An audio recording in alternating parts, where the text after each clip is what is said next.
नमस्कार. मी भाऊ तोरसेकर. तुम्ही बघत आहात प्रतिपक्ष. मित्रांनो, दिवाळीच्या ऐन हंगामामध्ये किंवा दिवाळी सुरू झाली असताना अचानक राज ठाकरे, महाराष्ट्र नवनिर्माण सेनेचे अध्यक्ष संस्थापक, यांनी आपल्या कार्यकर्त्यांचा एक मोठा मेळावा घेतला आणि त्यामध्ये महापालिकेच्या किंवा स्थानीय स्वराज्य संस्थांच्या निवडणुकांच्या दृष्टीने आपल्या पक्षाची एक भूमिका मांडली. जी भूमिका इतर किती पक्षांना मान्य असेल मला माहित नाही,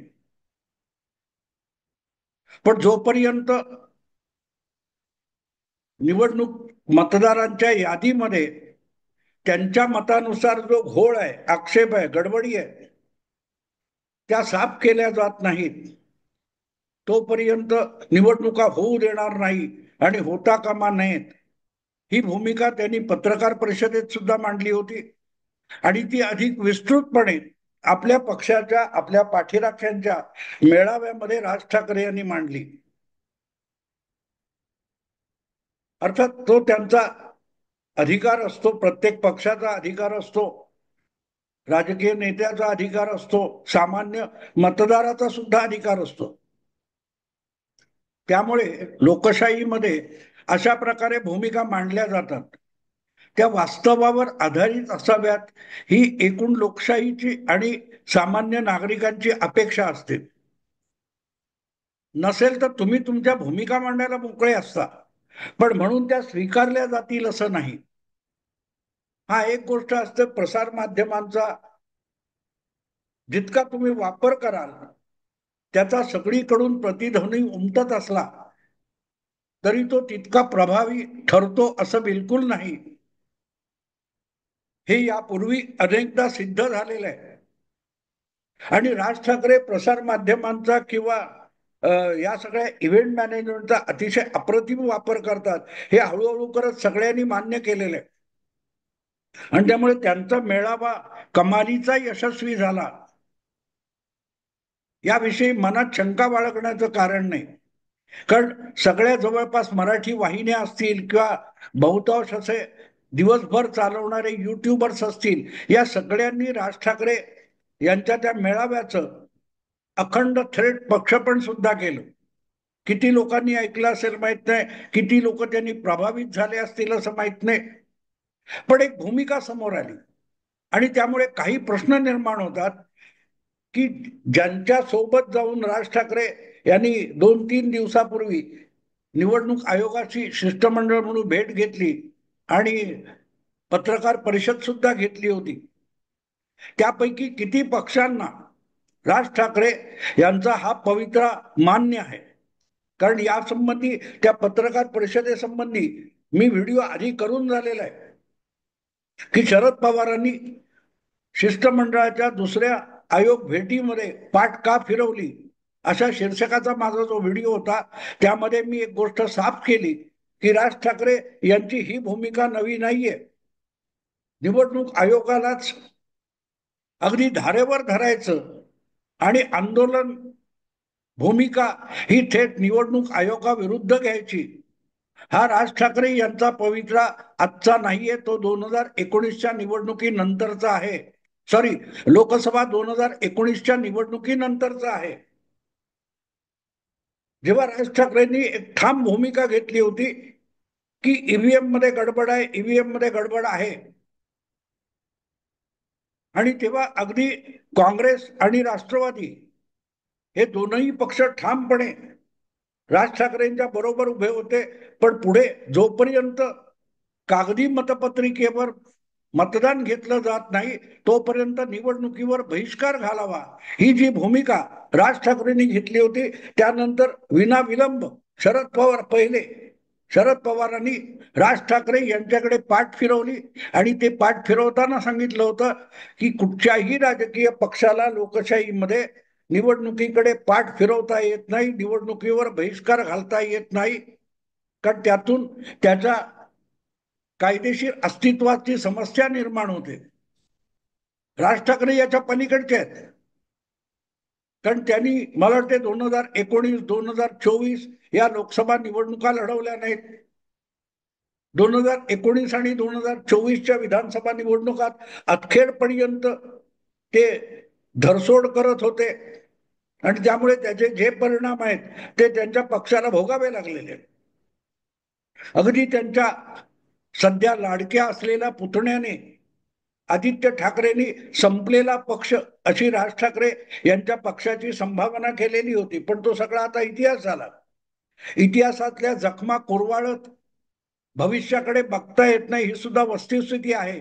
त्यामुळे आजची राजकीय गरज म्हणून जर चुलते पुतणे म्हणजे आदित्य ठाकरे आणि राज ठाकरे एका मंचावर येत असतील तर त्यासाठी कोणी नाक मुरडण्याचं कारण नाही. पण हा मेळावा घेऊन निवडणूक आयोगाची कोंडी करण्याचा जो पवित्रा राज ठाकरे यांनी घेतलेला आहे त्याचं विवेचन होणं आवश्यक आहे. वरकरणी अनेक गोष्टी आपल्याला जेवढ्या सांगितल्या जातात तेवढ्या आपल्याला पटणं हा मानवी स्वभाव आहे. अर्थात ज्यांची मानसिकता जशी असेल त्यांना त्या त्या बाजू ताबडतोब पटतात आणि ज्यांची मानसिकता विरुद्ध असेल त्यांच्या समोर हजारो पुरावे आणून टाकले तरी त्यांचं समाधान होणं केवळ अशक्य असतं. त्यामुळे राज ठाकरे असोत, राहुल गांधी असोत किंवा निवडणूक आयोगाकडे संशयाने बघणारे जे जे कोणी आहेत त्यांना निवडणूक आयोगाने कितीही खुलासे दिले तरी त्याचा उपयोग होणार नाही. कारण त्यांनी ठरवलेलं आहे आपण या विषयात आपलं समाधान करून घ्यायचं नाही. आणि एकदा ही भूमिका घेतली की मग तुम्ही कितीही पुरावे द्या, किती वास्तविकता दाखवा, त्यांनी यांचं समाधान होणार नसतं. आणि म्हणूनच निवडणूक आयोग ह्याचा का खुलासा करत नाही, त्याचा का खुलासा करत नाही, म्हणजे निवडणूक आयोगाने निवडणूक घेणं सोडून बाकी सर्व गोष्टी कराव्या आणि आरोप करणाऱ्यांचं समाधान करत बसावं, हे जणू काय निवडणूक आयोगाचं प्रथम कर्तव्य आहे. अशा पद्धतीत जेव्हा भूमिका मांडल्या जातात तेव्हा त्या व्यवहारिक जगात जगणाऱ्या सामान्य जनतेला म्हणजे निवडणूक प्रक्रियेमधला सगळ्यात महत्वाचा घटक असलेला सामान्य नागरिक मतदार त्याला या भूमिका पटत नाहीत, तो तुमच्याकडे पाठ फिरवतो. ही वस्तुस्थिती आहे, स्वीकारा न स्वीकारा. मी अनेकदा त्या आयन रांडे इंग्रजी लेखिकेचं वचन कोट करत असतो की सत्य तुम्हाला नाकारता येते, वस्तुस्थिती तुम्हाला नाकारता येते. कोणीही तुमची येऊन कॉलर पकडणार नाही की हे सत्य दिसते तू नाकारतो का, कोणी कॉलर पकडणार नाही. पण ते सत्य नाकारल्याचे जे दुष्परिणाम असतात ते भोगण्यापासून तुमची सुटका नसते. राज ठाकरे यांचा पक्ष गेल्या 2 विधानसभा निवडणुकांमध्ये जो अपयशी ठरला त्याची कारण मीमांसा त्यांनी करावी. ती कारण मीमांसा निवडणूक आयोगाच्या दोषांमध्ये नाहीये. आपल्या पक्षावर संघटनात्मक पातळीवर ज्या त्रुटी राहिल्यात त्याचा अभ्यास करून त्या दुरुस्त केल्या तर यातून बाहेर पडता येईल. पण ते त्यांना आता समजून घ्यायचं नाहीये, त्यामुळे समजावणं शक्य नाहीये. अनेकांना मला टोमणे मारणार आहेत की राज ठाकरे विषयी भाऊ तोरसेकरला सॉफ्ट कॉर्नर आहे, राज ठाकरे भाऊ तोरसेकरचा लाडका आहे. मी नाकारलेलं नाही, कारण राज ठाकरेंकडे जी गुणवत्ता आहे, जी क्षमता आहे त्याचं मला कौतुक आहे. पण राज ठाकरेंनी त्या गुणवत्तेचा वापर न करता पळवाट काढायची ठरवली असेल आणि टाळाटाळ करायची ठरवली असेल तर त्याला मी जबाबदार नाहीये. त्यांची क्षमता मी सांगितली. बाळासाहेबांची क्षमता अशीच नाकारली जात होती, पण ते चिकाटीने आपल्या भूमिकेवर राहिले आणि त्यांनी चमत्कार घडून दाखवला. तक्रारी अनेक केल्या, पण प्रत्येक क्षणी लढायची वेळ आल्यानंतर लढण्याकडे पाठ फिरवली नाही. हे विसरून चालणार नाही. राज ठाकरेंकडे जर तीच क्षमता असेल तर त्यांनी लढायचं सोडून तक्रारी करत बसायचं ठरवलं तर मग त्यांच्या अपयशाला निवडणूक आयोग काय दुसरा कोणीही जबाबदार नसेल, राज ठाकरे आणि त्यांचा पक्ष जबाबदार असेल.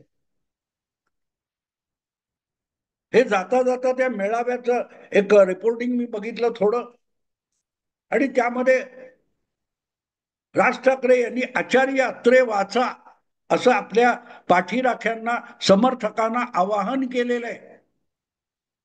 पुन्हा एकदा लाव रे तो व्हिडिओ वगैरे झालेला आहे. पण राज ठाकरेंनी जी गोष्ट सांगितली की मुंबई महाराष्ट्रापासून तोडायची किंवा महाराष्ट्राला, मराठी माणसाला मुंबई द्यायची नाही, याचं कारस्थान किती जुनं आहे वगैरे वगैरे सांगायचा प्रयत्न त्यांनी केला.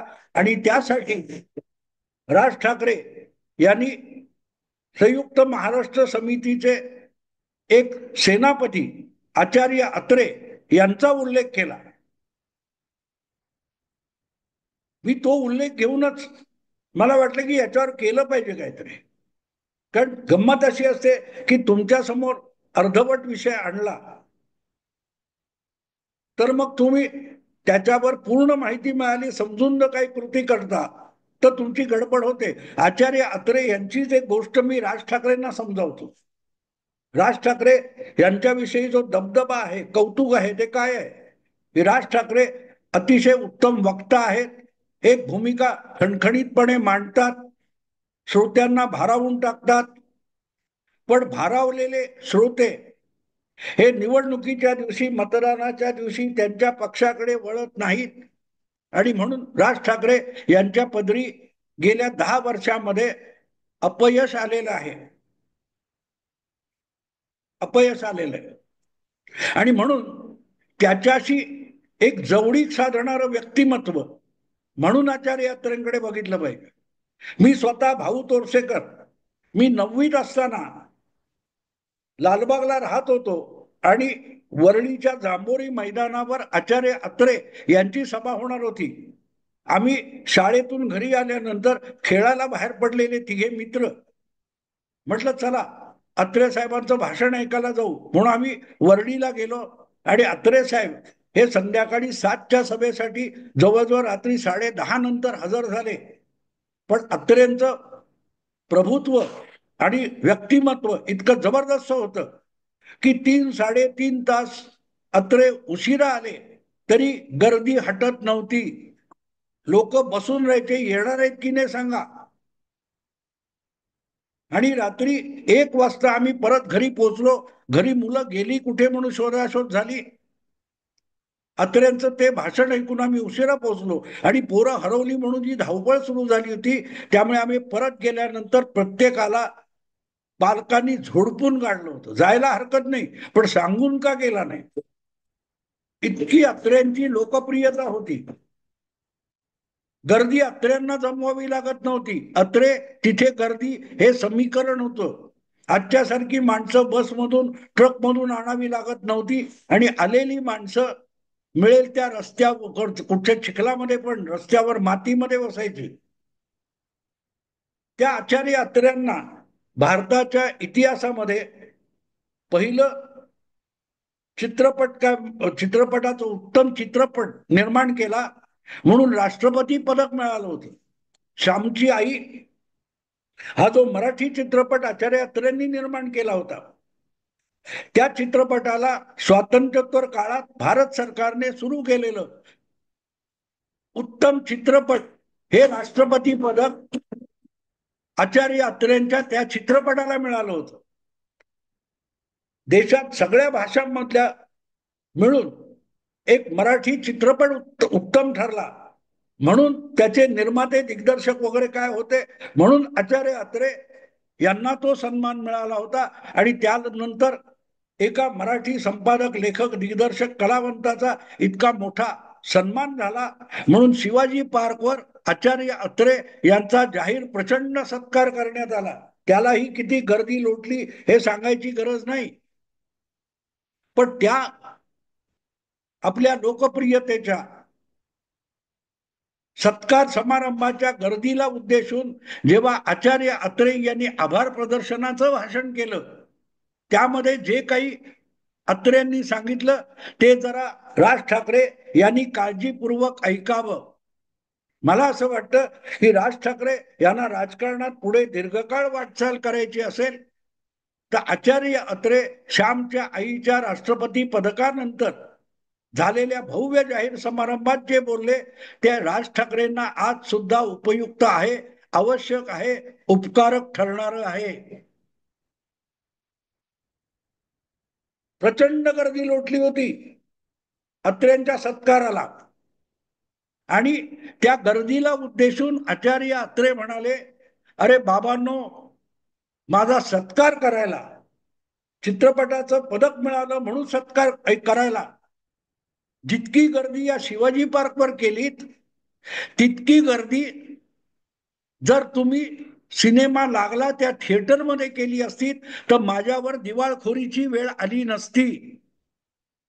किती महत्वाची गोष्ट आहे बघा मित्रांनो, की ज्या चित्रपटाला सर्वोत्कृष्ट त्या वर्षाचा चित्रपट म्हणून राष्ट्रीय पुरस्कार, राष्ट्रपती पदक मिळालं आणि देशातलं पहिलं राष्ट्रपती पदक चित्रपटासाठीच ज्या चित्रपटाला मिळालं तो चित्रपट थिएटरमध्ये प्रेक्षक न गेल्यामुळे फार चालला नाही, धंदा करू शकला नाही आणि गुंतलेले पैसे पण बुडीत जाण्याची वेळ आली. म्हणून अत्रे काय म्हणाले की मला इथे सत्कार करायला, माझं भाषण ऐकायला जी गर्दी केलीत ती जर तुम्ही श्यामची आई बघायला थिएटरमध्ये गर्दी केली असती तर माझ्यावर दिवाळखोर व्हायची वेळ आली नसती. याचा अर्थ समजतोय मित्रांनो. जितकी गर्दी राज ठाकरे यांचं भाषण ऐकायला जमते किंवा रेंगाळते, येणारे जाणारे सुद्धा रेंगाळून राज ठाकरेंचं भाषण आहे ना ऐकू म्हणून थांबतात. पण ज्या निवडणुकीसाठी प्रचार करायला राज ठाकरे आलेले असतात किंवा जी राजकीय भूमिका राज ठाकरे मांडतात त्या भूमिकेला निवडणुकीच्या मतदान केंद्रामध्ये मतदानातून आवश्यक तितका प्रतिसाद मिळत नाही. तिथे सगळी गडबड आहे. म्हणजे जी वेदना आचार्य अत्रेंनी श्यामच्या आईसाठी पदक मिळाल्यानंतर केली, काहीशी तीच वेदना राज ठाकरे यांची आहे आणि त्यासाठी राज ठाकरे यांनी स्वतः आचार्य अत्रे काळजीपूर्वक वाचावा आणि नुसतं वाचू नये तर तो समजून घ्यावा. गर्दी केली नाही म्हणून आचार्य अत्र्यांनी प्रेक्षकांना दोष दिला नाही. त्यांच्या उतावळ्या उत्साहामध्ये जी त्रुटी आहे ती दाखवून दिली किंवा थिएटरवाल्यांवर खापर फोडलं नाही. चित्रपट बघायला प्रेक्षक आले आणि त्यांना येऊच दिलं नाही असंही आचार्य अत्रे म्हणू शकले असते मराठी माणा दाखवण्यासाठी, पण त्यांनी तसं म्हटलं नाही.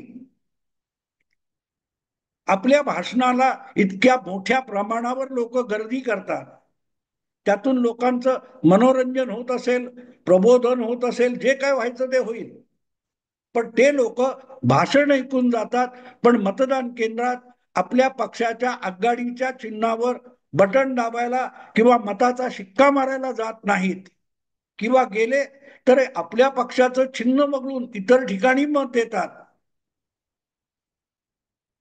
ही वस्तुस्थिती स्वीकारावी लागेल, स्वीकारावी लागेल. दुसरी गोष्ट अशी आहे की मतांची हेराफेरी होत असेल तर तुम्ही प्रचंड प्रमाणावर मतदान घडवून ते सुद्धा पराभूत करू शकता. गावस्करच्या जमान्यापासून विराट कोहलीच्या जमान्यापर्यंत भारतीय क्रिकेट येतं तेव्हा चमत्कार कुठला घडलाय? कुठलाही चमत्कार घडला नाही. आपल्याला जिंकायचे आणि जिंकण्यासाठी अपरंपार कष्ट घ्यायचे, ही जी हळूहळू टप्प्याटप्प्याने वाटचाल झाली भारतीय क्रिकेट संघाची, क्रिकेटर्सच्या मानसिकतेची, त्याचा प्रभाव आपण बघतोय. राजकारणामध्ये झोकून द्यायचं, 24/7 काम करायचं, अशा रीतीचे जे खेळाडू असतात त्यांच्या समोर राजकारण करताना तुम्हालाही झोकून द्यावं लागेल. अंपायर असेल किंवा आणखीन कुठचे नियम वगैरे असतील, पिच असेल, मैदान असेल, त्याविषयी तक्रार करून सामना जिंकता येत नाही. मला असं वाटतं की आचार्य अत्रे यांचं जे वक्तव्य आहे त्यातली वेदना जर राज ठाकरे यांनी समजून घेतली तर मग त्यांच्याही लक्षात येईल की आपण जितक्या आवेशात बोलतो, आपण जी भूमिका मांडतो, त्यासाठी आपल्या पक्षाकडून तेवढे कष्ट उपसले जात नाहीत जेवढे जिंकणारे असतात त्यांच्या कार्यकर्ता आणि संघटनेकडून जेवढे कष्ट उपसले जातात त्याचा मागमूस आपल्याकडे नाहीये. ही त्रुटी भरून काढा, बघा चमत्कार घडतो की नाही. असो मित्रांनो, आता इथेच थांबतो. आवडलं लाईक करा, शेअर करा आणि प्रतिपक्षाला सबस्क्राईब करा. नमस्कार.